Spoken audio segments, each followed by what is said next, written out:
5:47 in the CHEX Daily Studio. We welcome mom, blogger, and teacher extraordinaire, Kate Winn. Hi, Kate. Hello.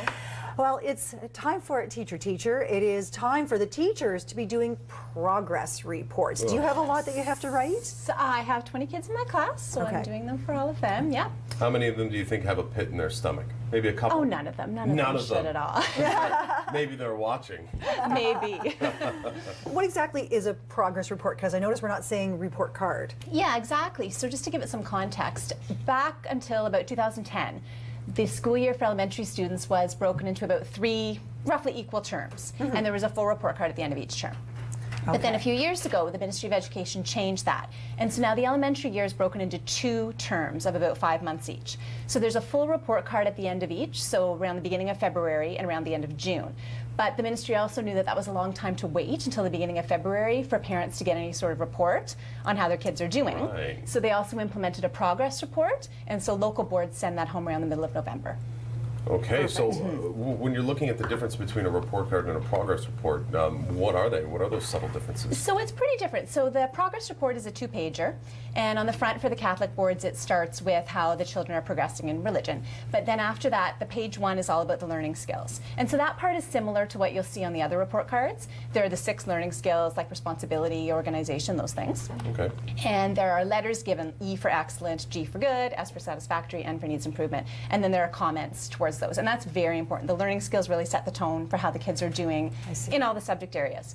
But then on the second page, it just lists each subject that the kids are taking, and there's check marks for progressing very well, progressing well, or progressing with difficulty. Okay. So later on the term report cards, you'll see letter grades for grades 1 to 6 or percentages for grades 7 and 8. You don't see that right now, just the check marks to give a bit of an indication of how the kids are doing so far in the year.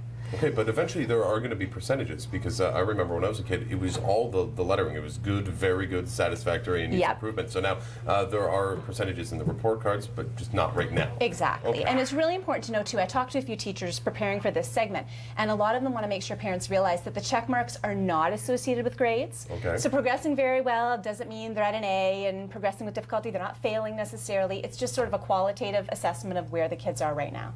So are these for the kids for how they do, or for how the kids are doing against the curriculum and your expectations for the class overall? Yeah, exactly. So in terms of the curriculum expectations, how well they're progressing in terms of meeting those expectations so far this term. Is this a good opportunity then to sit down?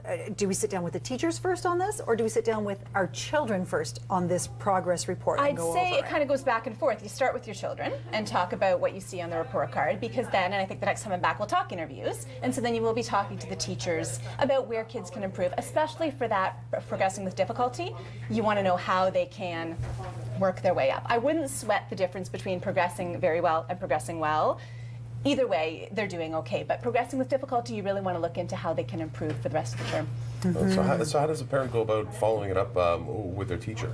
So usually the teachers will give some next steps in the comments, but sometimes one-on-one, it's a little bit easier. There's some things you don't want to necessarily say formally in writing, so that's why it's always good to have the chats or to go for interviews as well to get a little more feedback, but there should be some indications of things that your child needs to do to improve in the learning skills or in the subject areas. That is the worst, when you're the student and the parent is called in to see the teacher.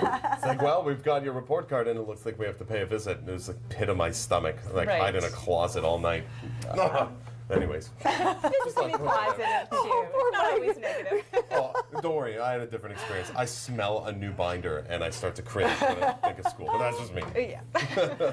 So how do we take a little bit of that edge off as we're talking to our youngsters? Because we do want progress reports to be something positive, something that we're building on. Exactly. So for the academic areas, you just want to make sure that they're doing their best. And again, the comments might give you an indication of how you can help there. The learning skills are really the most important, because if you're seeing that disorganization might be an issue for your child, or that they're not necessarily collaborating well with their peers, those are some things that you really want to reinforce at home.